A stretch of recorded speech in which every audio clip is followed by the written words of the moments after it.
বিগত ১৬ বছর এদেশে কোনো আইনের শাসন ছিল না। এবার দেশের আইন মেনেই শেখ হাসিনার বিচার করা হবে, কথা বলেছেন আইনমন্ত্রী মোহাম্মদ আসাদুজ্জামান। রবিবার বিকেলে মাগুরা জেলা আইনজীবী সমিতির মতবিনিময় সভা ও সম্বর্ধনা অনুষ্ঠানে এসব কথা বলেন তিনি। আইনমন্ত্রী বলেন, দেশে নিরপেক্ষ আইনের শাসন প্রতিষ্ঠা ও বাস্তবায়নের জন্য বর্তমান সরকার কাজ করছে। সুষ্ঠু বিচার ব্যবস্থা নিশ্চিত করতে বর্তমান সরকার বদ্ধপরিকর। তিনি বলেন, দেশে ৩৫ লাখের বেশি মামলা অমীমাংসিত রয়েছে। এসব মামলার সুষ্ঠু সমাধান করতে বর্তমান সরকার কাজ করছে।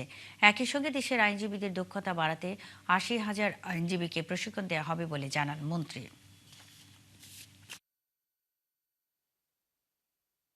শেখ হাসিনা প্রতিদিন প্রমাণ করছেন উনার মামলা সম্পর্কে উনি সম্পূর্ণ ওয়াকিবহাল। উনার যে সাজা হয়েছে তার আপিলের একটা নির্ধারিত মেয়াদ আছে।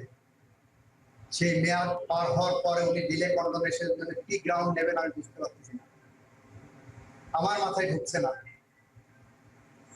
কারণ উনি বলছেন উনি বাংলাদেশের থেকে জানলেন, উনি বাংলাদেশে এখনো প্রধানমন্ত্রী।